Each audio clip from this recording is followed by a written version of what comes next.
नमस्कार दोस्तों, युक्ति आईएएस में आपका हार्दिक स्वागत है। आज है 30 जुलाई और आज हम बात करेंगे आज के महत्वपूर्ण टॉप 10 सीरीज पे। कल सेट 11 चला था और आज चलेगा सेट 12, 12वां सेट है आज का। रोज़ पर डे 10 क्वेश्चंस होते हैं, जो भी इंपॉर्टेंट क्वेश्चंस होते हैं पर डे के, उस हिसाब से क्वेश्चंस आपके सामने रिप्रेजेंट किया जाता है। इसमें जितने भी कोई भी परीक्षा हो, चाहे वो यूपीएससी की परीक्षा हो, चाहे वो स्टेट पीसीएस की परीक्षा हो, चाहे वो वनडे एग्जाम हो, चाहे किसी भी तरीके का आप परीक्षा देते हैं, अगर आप करंट अफेयर का क्वेश्चन आता है तो यूपीएससी से लगाए टॉप टू बॉटम कोई भी परीक्षा आप देते हैं, सभी परीक्षाओं में ये आपके लिए इंपॉर्टेंट रहेगा। और मेरी पूरी कोशिश रहती है कि जिस तरीके से क्वेश्चंस पूछे जा रहे हैं, जिस तरीके से आगामी परीक्षाओं में क्वेश्चन के आने की संभावनाएं रहती हैं, प्रबल संभावनाएं रहती हैं, उसी तरह के क्वेश्चन आप लोग को दिखाया भी जाता है। ठीक है, तो चलिए सबसे पहला आज का इंटरनेशनल इशू पे हम लोग बात करेंगे। सबसे पहला जो क्वेश्चन है, हाल ही में दृष्टि मतलब विजन पर पहला प्रस्ताव निम्न में से किसके द्वारा अपनाया गया है, ये पहला क्वेश्चन है आज का। ठीक है, recently the first resolution on vision has been adopted by which of the following. ठीक है, किसके द्वारा अपनाया गया है। तो पहला है नीति आयोग। सभी लोग जानते हैं कि पहले योजना आयोग था, उसके बाद 1 जनवरी 2015 को नीति आयोग की स्थापना किया गया था।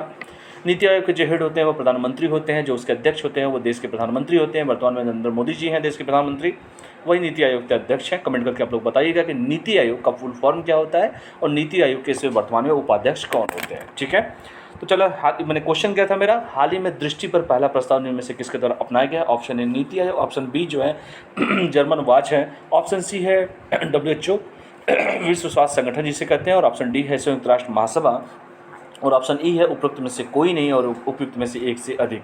तो इसका सही जो आंसर है, आंसर इसका है संयुक्त राष्ट्र महासभा। तो पहले का आंसर क्या है, संयुक्त राष्ट्र महासभा। तो संयुक्त राष्ट्र महासभा इसका एक बिल्कुल ही सही आंसर है। तो जर्मन जो मैंने कहा था कि हाल ही में दृष्टि पर पहला प्रस्ताव निम्न से किसके द्वारा अपनाया गया है, तो संयुक्त राष्ट्र महासभा द्वारा अपनाया गया है। चलिए इसका व्याख्या पढ़ लेते हैं। तो व्याख्या में देखिए एक्सप्लेनेशन जो दिया गया है, इसमें एक्सप्लेनेशन में ये है कि दृष्टि पर अब तक के पहले प्रस्ताव को संयुक्त राष्ट्र महासभा ने मंजूरी दी है। संयुक्त राष्ट्र ने अपने 193 सदस्य देशों से आह्वान किया है कि वो अपने प्रत्येक नागरिक की आंखों की देखभाल सुनिश्चित करें। किसने करें, जितने भी 193 देश हैं उन देशों से ये कहा भी है संयुक्त राष्ट्र ने कि वो अपने प्रत्येक नागरिकों की आंखों की देखभाल सुनिश्चित करें। इस संकल्प का जो बेसिक उद्देश्य ये है कि 2030 तक लगभग 1.1 बिलियन लोगों की मदद करना है जो दृष्टि हानि से पीड़ित हैं, जो आँख की समस्या से पीड़ित हैं। तो 2030 तक का लक्ष्य रखा गया। अब देखो इसमें से कैसे क्वेश्चंस बनेंगे। पहला किसके द्वारा किया गया है, तो संयुक्त राष्ट्र महासभा के द्वारा किया गया है। कितने सदस्य हैं, तो सर 193 सदस्य है। उसका मेन मोटो क्या है, मेन मोटो सर प्रत्येक नागरिकों की आंखों की देखभाल सुनिश्चित करना है। कब तक का लक्ष्य रखा गया है, तो सर 2030 तक का लक्ष्य रखा गया है। और कितने बिलियन, क्या बेसिक उद्देश्य है कि 1.1 बिलियन लोगों की मदद करना है जो दृष्टि से मतलब देखने के समस्याओं से पीड़ित है।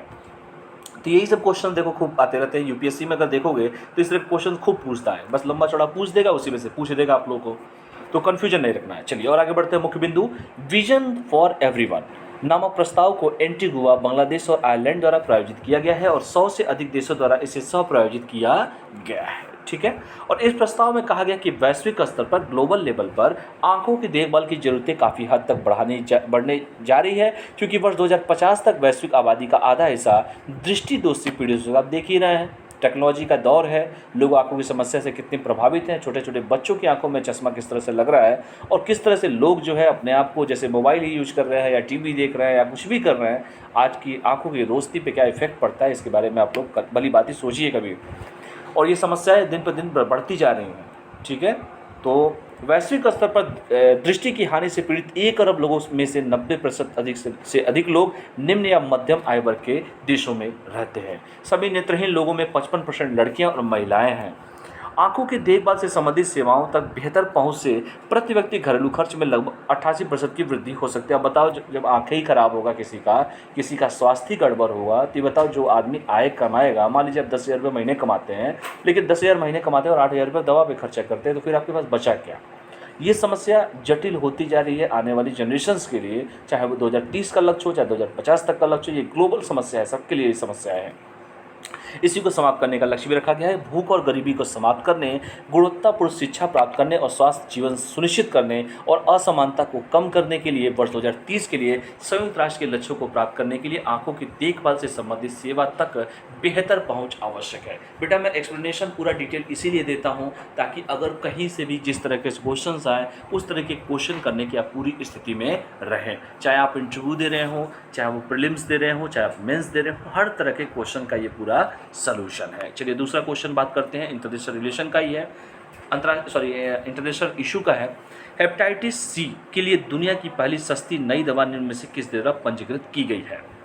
चीन के द्वारा, भारत के द्वारा, मलेशिया के द्वारा, कांगो के द्वारा, या उपरोक्त में से कोई नहीं, या एक से अधिक। तो इसका सही जो आंसर है उसका नाम है मलेशिया। मलेशिया की राजधानी क्या है, कमेंट करके आप लोग बताइएगा। तो हेपेटाइटिस सी के लिए दुनिया की पहली सस्ती और प्रभावी नई दवा मलेशिया द्वारा पंजीकृत की गई है। मुख्य बिंदु पे बात करते हैं। हेपेटाइटिस सी के शुरुआती लक्षण बहुत कम होते हैं, इसलिए इसका निदान जो होता है वो करना बहुत मुश्किल हो जाता है और इसे साइलेंट किलर कहा जाता है। तो आपको ये पता चल गया कि किसे साइलेंट किलर कहा जाता है, हेपेटाइटिस सी को कहा जाता है। रविदासवीर नाम की दवा को जून के महीने में सोफोसबुर नाम की एक मौजूदा दवा के साथ उपयोग के लिए मंजूरी दी गई है और मलेशियाई सरकार ने दवा विकसित करने के लिए drugs for neglected disease initiative के साथ भागीदारी करने के 5 वर्ष बाद यह मंजूरी दी है। इसके साथ ही साथ विश्व स्वास्थ्य संगठन के अनुसार विश्व स्तर पर लगभग 71 मिलियन लोग हेपेटाइटिस सी के साथ जी रहे हैं, जो एक रक्त जनित वायरस है जो यकृत कैंसर के प्रमुख कारणों में से एक है और सिरोसिस का कारण बन सकता है। हेपेटाइटिस सी का कोई टीका नहीं है, इसके बारे में भी थोड़ा सा जान लीजिए कि WHO ने वर्ष 2030 तक नए संक्रमण को 90% तक और मौतों को 65% तक कम करने के इस बीमारी को खत्म करने की योजना बनाई है। तो इसको जान लीजिए, साइलेंट किलर इसे ही कहा जाता है, हेपेटाइटिस सी को। तो WHO ने क्या किया है बेटा, 2030 तक का ही लक्ष्य इसमें भी रखा गया, ध्यान दीजिएगा।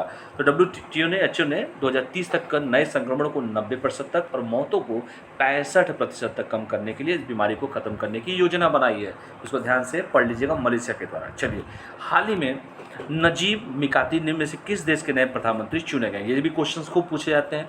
कोई देश का नया अगर कोई PM बनता है या राष्ट्रपति बनता है या कुछ भी बनता है, क्वेश्चन खूब पूछे जाते हैं। पहला है सूडान, दूसरा है यमन, तीसरा है नाइजर, चौथा है लेबनान, पांचवा इनमें से कोई नहीं या एक से अधिक। तो इसका जो सही आंसर है उसका आंसर है लेबनान। लेबनान वो देश है जहाँ के अभी नजीब मिकाती साहब वहाँ के प्रधानमंत्री, प्राइम मिनिस्टर चुने गए हैं। तो चलिए बात कर लेते हैं इनके बारे में, लेबनान के बारे में। नजीब मिकाती को राष्ट्रपति मिशेल आउन के साथ बाध्यकारी संसदीय परामर्श के बाद लेबनान के नए प्रधानमंत्री के रूप में नियुक्त किया गया था। वह वस्तुतः निर्विरोध रूप से 72 मत प्राप्त किए, जिसमें से पूर्व राजदूत नवाब सलाम को सिर्फ 1 वोट मिला भी है। राष्ट्रपति आउन और उनके दामाद सांसद जिब्रन बशीर के साथ 9 महीने के राजनीतिक गतिरोध और विवाद के बाद साद हरीरी ने प्रधानमंत्री पद से इस्तीफा देने के ठीक 11 दिन बाद उनकी नियुक्ति की है। तो इसको ध्यान से आप लोग पढ़ लीजिएगा। चलिए अगला क्वेश्चन हम लोग बात करेंगे, चर्चा में रहा बाडन द्वीप निम्नलिखित से किस देश में स्थित है? ये बहुत इंपॉर्टेंट क्वेश्चन है, इस बार का इंपॉर्टेंट रहेगा, ये देख लीजिएगा। तो चर्चा में रहा जो बाडन द्वीप है निम्न में से किस देश में स्थित है? तो उस देश का नाम है इंडोनेशिया। और पूरे विश्व में सबसे ज़्यादा अगर मुस्लिम आबादी किसी देश में रहती है तो उस देश का नाम है इंडोनेशिया। इंडोनेशिया की राजधानी है जकार्ता। तो चर्चा में रहा जो बाटम द्वीप जो है, ठीक है, बाटम जो आइसलैंड जो है वो किस देश में है? तो इंडोनेशिया में स्थित है। सिंगापुर के सनसीप ग्रुप ने पड़ोसी इंडोनेशियाई शहर बाटम में दुनिया के सबसे बड़े फ्लोटिंग सोलर फार्म और ऊर्जा भंडारण प्रणाली एनर्जी सोलम फार्म और ऊर्जा भंडारण प्रणाली जिसे एनर्जी स्टोरेज सिस्टम के निर्माण के लिए $2 बिलियन खर्च करने की योजना बनाई है, जो इसकी अक्षय ऊर्जा उत्पादन क्षमता को 2 गुना कर देगा। इसके साथ ही साथ फोटोवोल्टिक सिस्टम की क्षमता 2.2 गीगावाट होने की उम्मीद है और यह बॉटम द्वीप पर दुरियाकांज जलाशय के 1600 एकड़ को कवर करेगा, 1600 हेक्टेयर को कवर करेगा। परियोजना के साथ आगे बढ़ने के लिए सुनदेव और बाटम इंडोनेशियाई मुक्त क्षेत्र प्राधिकरण के बीच एक समझौते पर हस्ताक्षर किए गए हैं। ठीक है, चलिए अगला क्वेश्चन पे हम लोग बात करेंगे। पांचवा क्वेश्चन क्या कह रहा है, ध्यान से पढ़िएगा क्वेश्चन को। चलिए पांचवा क्वेश्चन है कि एक लैंडस्केप गार्डन सीटियो बुर्ले मार्क्स साइट को यूनेस्को की विश्व धरोहर स्थलों की सूची में जोड़ा गया, यह किस देश में स्थित है? Option A Brazil, option B Britain, option C America, option D Peru, option E जो है उपरोक्त में से कोई नहीं और इनमें से एक से अधिक। तो इसका जो सही जवाब है, उसका पहला क्वेश्चन का आंसर है ब्राजील। तो ब्राजील में है। चलिए तो इसके बारे में थोड़ा सा पढ़ लेते हैं। सीटियो बुर्ले मार्क्स जो है साइट जो है ब्राज़ील के शहर रियो डी जेनेरियो के में एक लैंडस्केप गार्डन को यूनेस्को की विश्व धरोहर स्थलों की सूची में जोड़ा गया है। उद्यान में रियो के मूल निवासी पौधों की 3500 से अधिक प्रजातियां हैं और इसे वनस्पति और परिदृश्य प्रयोग के लिए प्रयोगशाला माना जाता है। साइट का नाम ब्राज़ील के लैंडस्केप आर्किटेक्ट्स बुर्ले मार्क्स के नाम पर रखा गया है और जिनको पार्कों और बगीचों के डिजाइन ने उन्हें विश्व प्रसिद्ध बना दिया है। 1985 तक सीटियो बुर्ले मार्क्स साइट पर उनका घर था। राष्ट्रपति कौन है? जेयर बाल्सन सोरो है। बालन सोरो है, इसको ध्यान से पढ़ लीजिएगा। छठवां क्वेश्चन है माईनीप 2020 नामक प्लेटफॉर्म में से किन के द्वारा लॉन्च किया गया है? तो इसका सही आंसर है माईनीप 2020 प्लेटफॉर्म जो नाम किया गया है रमेश पोखरियाल निशंक, जो एचआरडी मिनिस्टर रमेश पोखरियाल निशंक साहब जो उत्तराखंड के पूर्व सीएम भी रह चुके हैं। तो इनके द्वारा ही प्लेटफॉर्म जो है किसके द्वारा लॉन्च किया गया? माईनीप 2020 रमेश पोखरियाल निशंक। केंद्रीय शिक्षा मंत्री, वर्तमान में शिक्षा मंत्री हैं एजुकेशन मिनिस्टर रमेश पोखरियाल निशंक ने राष्ट्रीय शिक्षक शिक्षा परिषद देव पोर्टल के लिए माईनीप 2020 प्लेटफॉर्म लॉन्च किया है। यह प्लेटफॉर्म राष्ट्रीय व्यावसायिक मानकों के शिक्षकों और राष्ट्रीय मिशन फॉर मेंटरिंग प्रोग्राम सदस्यता के विकास के लिए एक मसौदा तैयार करने के लिए हितधारकों से सुझाव इनपुट सदस्यता आमंत्रित करना चाहता है।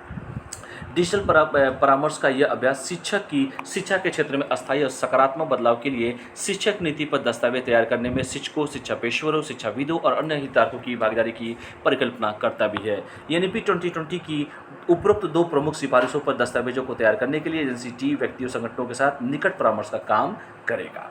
चलिए अगला क्वेश्चन पे बात करते हैं। सभी सरकारी सेवाओं में ट्रांसजेंडर समुदाय के लिए 1% आरक्षण प्रदान करने वाला देश का पहला राज्य बन गया है। तो option A Bihar, option B Madhya Pradesh, option C Kerala, option D Karnataka, option A इनमें से कोई नहीं या एक से अधिक। तो सभी सरकारी सेवाओं में जितने भी ट्रांसजेंडर कम्युनिटी के लोग होते हैं उनके लिए 1% रिजर्वेशन देने वाला राज्य बन गया है, देश का पहला राज्य बन गया है। उसका नाम है कर्नाटक। कर्नाटक की राजधानी क्या है? बेंगलुरु, चीज़ें जिसे हम ITCT के नाम से जानते हैं। कर्नाटक में सभी सरकारी सेवाओं में ट्रांसजेंडर समुदाय के लिए 1% आरक्षण प्रदान करने वाला देश का पहला राज्य बन गया है। सरकार ने इस संबंध में उच्च न्यायालय मतलब हाईकोर्ट को एक रिपोर्ट सौंपी जिसमें बताया गया है कि कर्नाटक सिविल सेवा सामान्य भर्ती जनरल रिक्रूटमेंट नियम 1977 में संशोधनों के बाद एक अधिसूचना पहले से ही जारी की जा चुकी है। कर्नाटक के मुख्यमंत्री जिनका नाम है बसवराज यस बोम्बई जो है, और राज्यपाल जो है थावरचंद गहलोत, जब ये रिसेंटली बने हैं राज्यपाल थावरचंद गहलोत साहब। ठीक है, तो इसको ध्यान से आप लोग पढ़ लीजिएगा। 1% आरक्षण देने की बात की गई है ट्रांसजेंडर समुदाय को। अगला क्वेश्चन है कार्बन कार्ड निम्न में से किस बैंक ने लॉन्च किया है? State bank of India, UBI, ICICI bank, HDFC bank और उपयुक्त में से कोई नहीं और इनमें से कोई नहीं। तो कार्बन कार्ड जिसने लॉन्च किया है उस बैंक का नाम है UBI। UBI वो बैंक है जिसने कार्बन कार्ड लॉन्च किया है। तो चलिए सबसे पहले बात कर लेते हैं UBI के बारे में। 1 मिनट रुक जाइए आप लोग, बस 1 मिनट रुक जाइए, आगे पीछे थोड़ा स्लाइड हो गया है, बस 1 मिनट रुक जाइए आप लोग। ठीक है, चलिए। तो carbon card UBI union bank of India, ठीक है।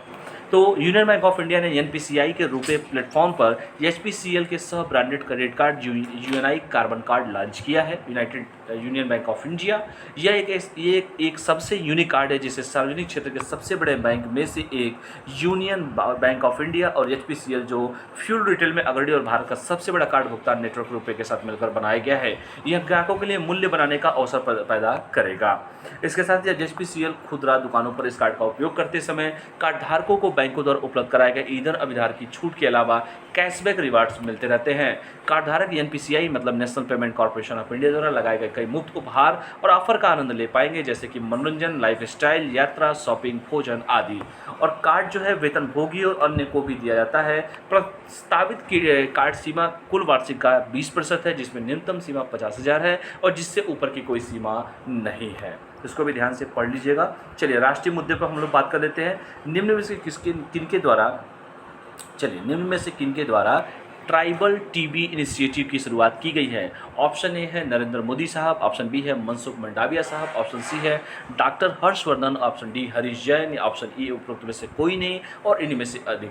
तो ट्राइबल टीबी इनिशिएटिव की जो शुरुआत की गई है वो जो पूर्व हमारे स्वास्थ्य मंत्री थे और दिल्ली के पूर्व जो CM थे जिनका नाम है डॉक्टर हर्षवर्धन साहब। तो पूर्व स्वास्थ्य मंत्री डॉक्टर हर्षवर्धन साहब ने टीबी मुक्त भारत का लक्ष्य प्राप्त करने के लिए ट्राइबल टीबी इनिशिएटिव की शुरुआत की है। इसके साथ ही साथ सरकार देश भर में टीबी के इलाज और देखभाल के लिए यूनिवर्सल एक्सेस सुनिश्चित करने के लिए सर्वोच्च प्राथमिकता दे रही है। टीबी पर जनजातीय मंत्रालय के प्रकाशन आलेख का एक विशेष संस्करण 6 रोग टीबी उन्मूलन के लिए संयुक्त कार्य योजना पर एक दिशा निर्देश नोट और इस आयोजन में आदिवासी 6 रोग पर एक दस्तावेज भी जारी किया गया है। डॉक्टर हर्षवर्धन ने कहा है कि केंद्रशासित प्रदेश लक्षद्वीप और जम्मू कश्मीर के बडगाम जिले को इस साल विश्व टीबी दिवस पर टीबी मुक्त घोषित किया जाएगा। स्वास्थ्य मंत्री कौन है वर्तमान में? मनसुख मंडाविया। ठीक है, तो इसको ध्यान से आप लोग पढ़ लीजिएगा। और लास्ट क्वेश्चन है बट नॉट लिस्ट, गरिमा गृह की स्थापना निम्न में से किस समुदाय वर्ग के लिए की गई है?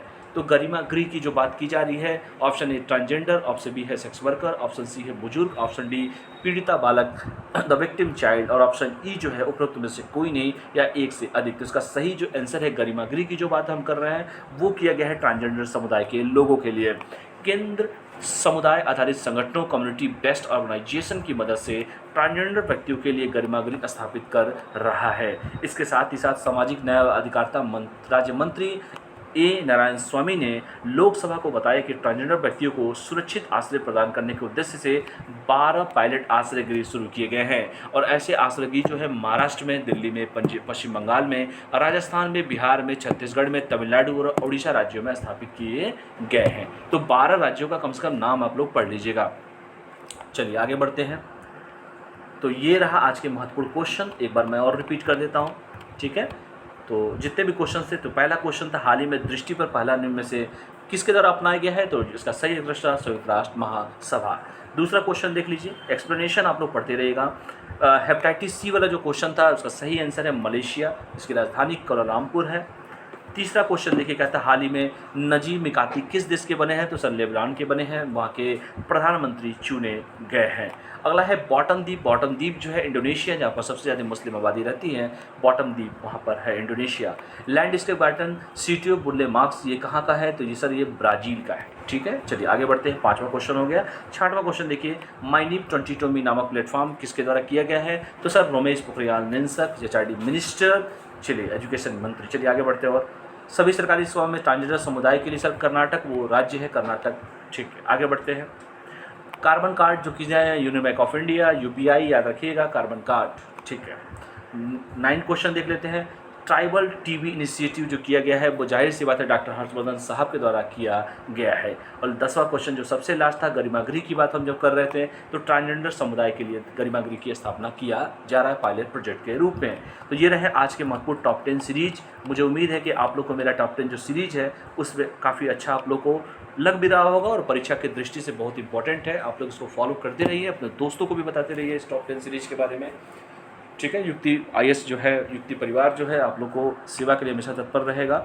और अपने जो भी महत्वपूर्ण सुझाव हो आप लोग कमेंट बॉक्स में सुझाव अपने देते रहिए, ताकि उस तरह से और भी जो भी टॉपिक होंगे जैसे हिस्ट्री के या पॉलिटी के, इकोनॉमिक्स के, करंट अफेयर ऑलरेडी चल ही रहा है, एनवायरमेंट एंड इकोलॉजी, ये जो भी योजना से संबंधित है, उस तरह से आप लोग के जो मेन जो होंगे, जो परीक्षा की दृष्टि से इंपॉर्टेंट होंगे, आप लोग के सामने जरूर प्रस्तुत किए जाएंगे, ठीक है। तो कमेंट आप लोग कमेंट बॉक्स में करते रहिएगा, जो भी सुझाव हो महत्वपूर्ण कमेंट बॉक्स में करिए। और अगर किसी ने चैनल को लाइक न किया हो, सब्सक्राइब न किया हो, तो डिस्क्रिप्शन बॉक्स के नीचे लिंक दिया होता है, यूट्यूब का, व्हाट्सअप का, टेलीग्राम का, फेसबुक का, सभी का लिंक दिया रहता है, डिस्क्रिप्शन बॉक्स के नीचे दिया रहता है, ठीक है।